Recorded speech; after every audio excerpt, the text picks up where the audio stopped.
morning. Our title is Optimising Carcass Cuts in the Red Meat Industry, but we've spent the whole week talking about lamb. Beef has some other issues, but we've been looking at lamb all week. Here's the team. Our industry representatives have been absolutely fabulous. I can't say enough about Michelle, Sean, Wayne and Chris. They've been with us all week. They have told us lots of stuff about the lamb industry. They've answered all our questions to some extent, and they've told us things that we probably didn't want to know as well. And Winston and I, Kevin, we have been the moderators, and we've had a team who've been doing various things. Some people have been looking at literature. There are some papers on this, and interesting ones from South America about beef, which you might expect. The unexpected one was about pork from Iceland, I think it was. We've been looking at some literature, we've been making up models and implementing them, and some of us have been trying to pull all these ideas together. So just to remind you, we're talking about a carcass, a lamb carcass, and we're cutting it up. There are three fundamental sections to the carcass, and the middle section gets cut into three pieces. This bit over here is the flat. It's not very interesting. It gets dumped in a box and sold to somebody. But the other four areas can be cut up in various ways. And as a rule of thumb, as you move across to the right, you're doing more work on the piece of meat, more skilled work in some cases, and you're producing a product that is more desirable, more profitable. And so you have to decide what you're going to do with each bit of meat that you've got, depending on your constraints. So the features are, we do have some orders for the saleable end products. We're also going to be making some saleable end products that are not for orders, but we're just going to present them to the market. Our carcasses, there is potential for getting a lot of detailed information about the carcasses, but what we've got at the moment is the weight and the fat score, and they're the main features of each carcass. When you come to the saleable cut of meat, the profit per unit depends on the carcass type that it came from and the market that you're selling that cut into. And so this is the problem. You've got a set of carcasses, you've got to match them up with the end cuts in some way. And some of these profits are actually negative, right? Some of the little bits of meat that you produce and sell actually have a negative profit, but still selling them is better than chucking them in the bin.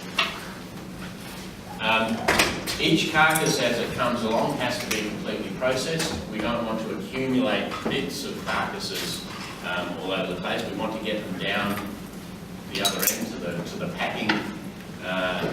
packing process, get them packed. We might store them for a while in a chiller before they actually go out, but we want to get them all through. And we're also interested in production line sequencing to minimise the cutting pattern changes. So in each region of the carcass, there is a cutting pattern which tells us what to do with that, and we want to be doing the same thing for quite a while before we change to something else. Because these changes might involve having fewer staff on one particular line and more staff on another line, so they're moving around and all kinds of other things that might happen when you're changing your cutting pattern. And at the end of the day, or the end of the week, we want to maximise the gross margin. So just to remind you, we have these carcasses. They're all hanging from a rail, and they move along the rail. So I guess there's some kind of bearing or something on the top there, so that they can easily move along the rail. And this would be a heap of carcasses hanging up in a chiller room, I would guess. And our lamb carcasses are quite a range of sizes. So there are some really light ones and some really heavy ones. Each carcass has taste fat and waste fat. So waste fat is the stuff on the outside that's going to be cut off. Taste fat is mainly marbling within the meat, which is a really good thing to have. The fat scores range from 1 to 5, and they're just 5mm increments. So fat score number 1 is a thin fat. Fat score number 5 is 20 to 25mm or more. And fat score of 3 is the best thing to have. In a particular processing plant, we might have 10 chillers, each one with 100 carcasses on 10 rails. Trying to use the word rack for that because a rack is a part of the carcass.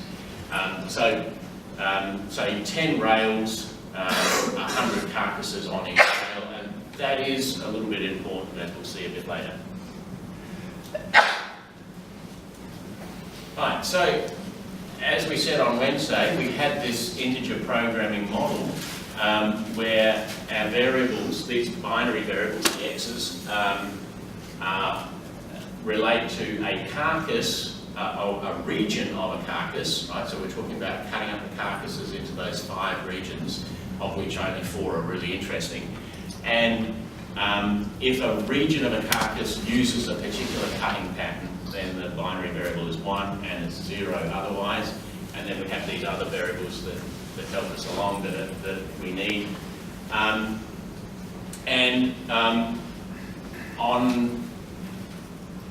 Wednesday-ish, maybe Thursday, we got some real data into this model, and we have, as I said, 5 regions, 16 cutting patterns, so there are 80 of these Boolean variables per carcass. We managed to solve this with 95 carcasses, but it took about 8 minutes, so that's not very useful, really, in the overall scale of the problem.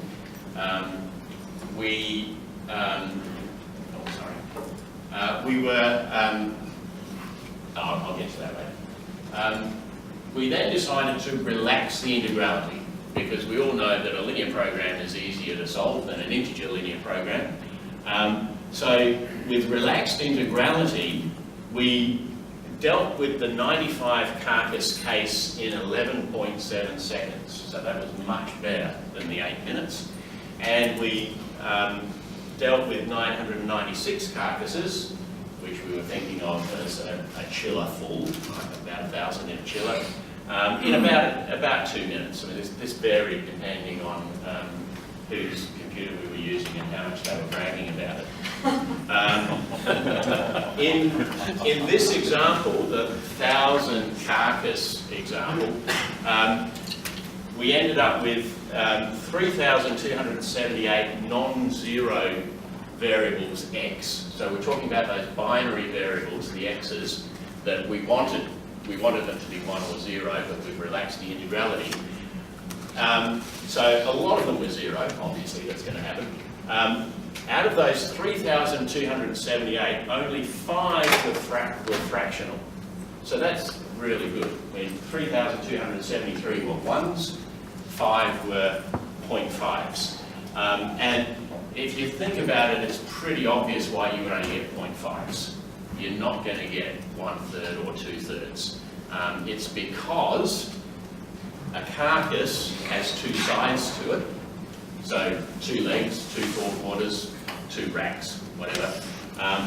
And if you're fulfilling orders for legs, you might choose to take 1 leg out of one carcass and 1 leg out of another carcass. Or you might even have an order for an odd number of legs. Why not?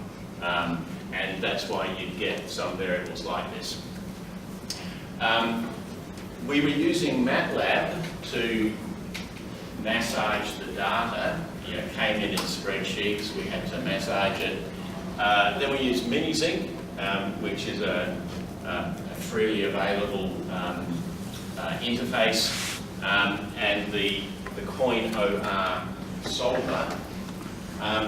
Initially we used a different solver called G12, and that was taking a lot longer. On Thursday morning, the industry reps talked to us about what they were doing in optimisation, which was a huge spreadsheet with a solver behind it, and they were using this coin OR solver. And we noticed that it was an option available in MISG, so we said, well, let's have a go at that. And it ran much more quickly than the other solver that we had been using before. So then, the new and improved model. We suddenly realised that you don't have to deal with each carcass individually. If you've got a whole lot of carcasses with the same weight and the same fat score, they're all the same. You don't need to bother. So we can deal with carcass types instead of the individual carcasses. And these types at the moment are only distinguished by weight and fat score. There are only 41 different weights and 5 different fat scores. So we've got 205 carcass types. Now, later on, we might have more detailed information and therefore more carcass types. But now we've only got 205. So we don't have to deal with thousands of individual carcasses. We only need to deal with 205 carcass types.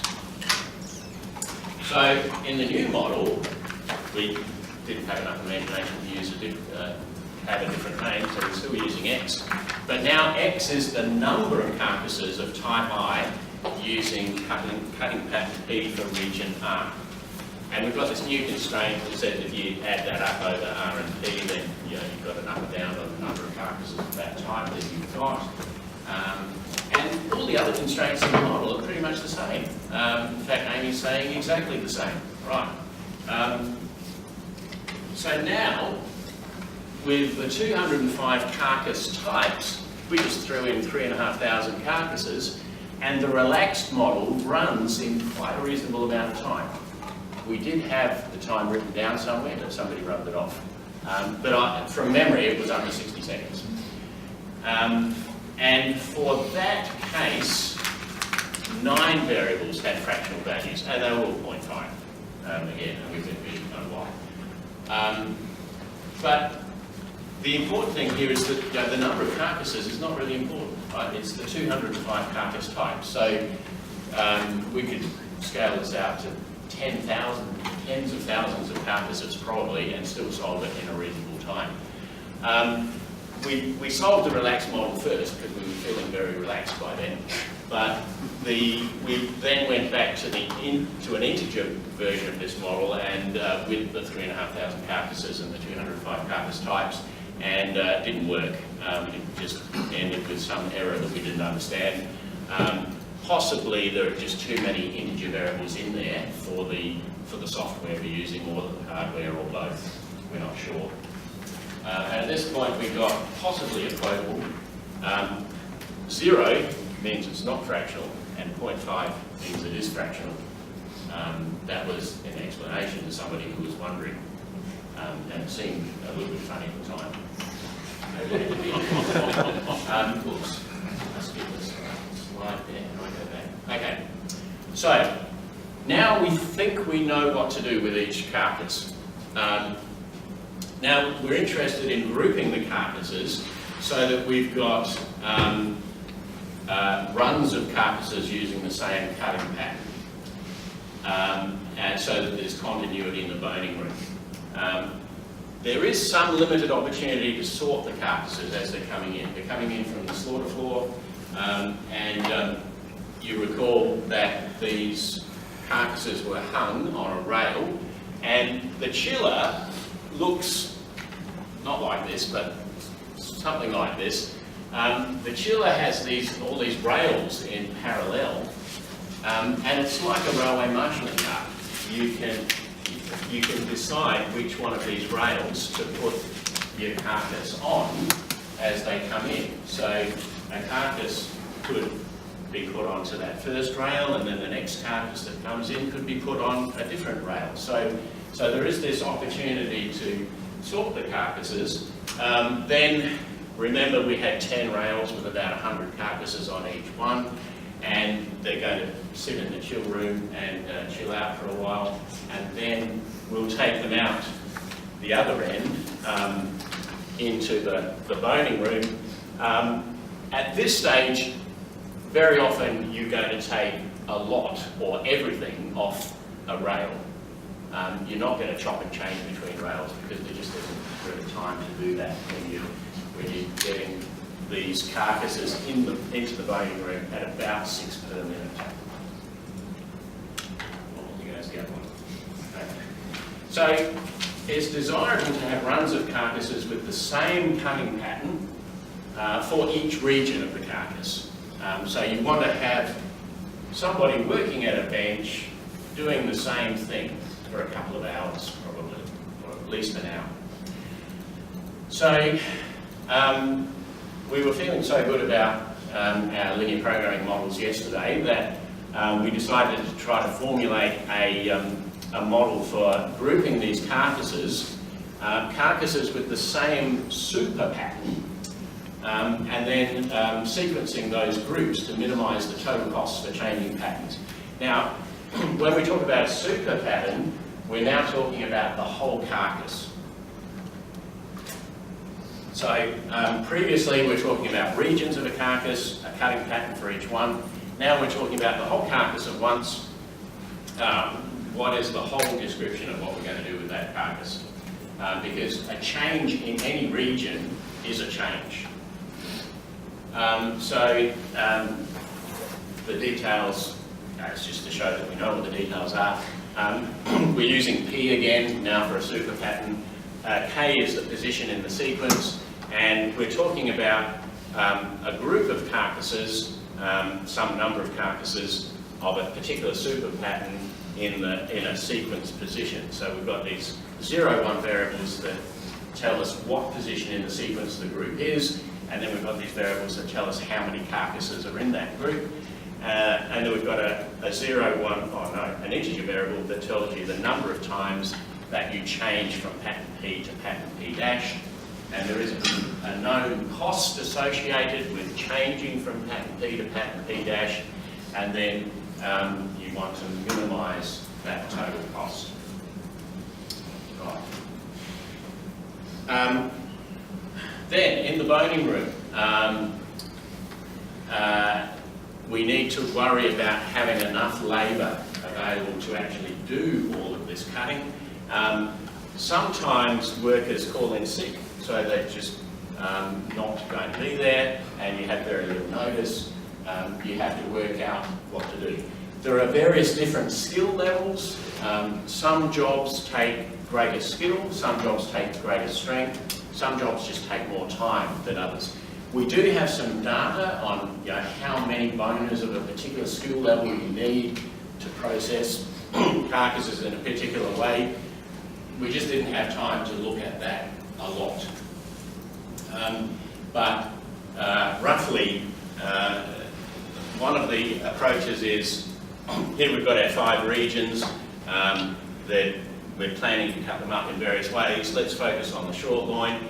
You could produce a short loin rolled, which involves a certain amount of labour, or you could produce an eye of short loin, which has more fat trimmed off. That's going to take more labour. If you just don't have the labour available, then you might decide on the floor, on the day, just not to do that and just produce a rolled short loin instead. So, to conclude, we had a list of things to do on Wednesday, and we've done some of them, not all of them. We have generated an optimisation model, we have wrangled realistic data into that and solved it, and we've thought about production line constraints a bit, and we've also had other views. And I just want to finish with what I call the page of puns. We have found some relevant papers in this area, and we are digesting them. Some features of our models are a little bit classic. Some issues are on the back burner at the moment. But yesterday, it felt really good. We were doing so much yesterday, and we really thought that we were cooking with gas, and Wayne was. Thank you.